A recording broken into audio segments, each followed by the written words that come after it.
Nearly a month ago, I sold my tiny Tesla home, and I have been looking for my next rig ever since. Hi friends, I'm Stephanie and I've been living on the road with my pets for almost 3 years now. There are so many different ideas for vehicle conversions, and honestly, I am all over the place. So this is just going to be a little brain dump video of some of the pros and cons that I see. As always, take my opinions with a grain of salt. Everybody is going to have a very different wish list and deal breaker list, and part of the fun of vehicle dwelling is getting to do exactly what you want to. So my first big thought was sticking with an electric. That was pretty high priority for me, but to be honest, it is just not in my budget. And realistically, if I was going to be spending this much, I would want a lot more range at this point. I did see this company called Grounded RV that's already converting some of the BrightDrop vans. They are super cool, and I'm definitely going to keep watching to see what they do, but they start at $195,000, so that's a no right now.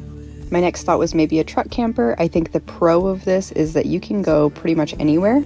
But the biggest downside to me, at least, is that I am a big pass-through person. I take a lot of security in knowing that I can get to the driver's seat anytime, and it's a little trickier in a truck camper. I put a van right beside this. This is what I'm talking about. You can get right through to the driver's seat really easily, which of course spurred me to look at vans. I've always kind of thought I would do a van at some point, and I've been casually watching them for years. I think I would be more comfortable driving that than a motorhome. And since spending time in the car, I am really looking forward to having some standing space for cooking. The downside is that the options in my budget are ranging from like 1970 to 2005-ish, so they're all kind of gambles. Which of course brings me to my motorhome hunt. Like I said, I'm not as excited to drive something like this, but it is kind of appealing to know that everything would just be set up and ready to go. I do worry a bit about how it would hold up on forestry roads though, so if you have done forestry roads in an RV, let me know. I've also looked at some ambulance and school bus builds, so if that's something that you want to hear more about, comment part 2 and I will make a second video because this one's getting long.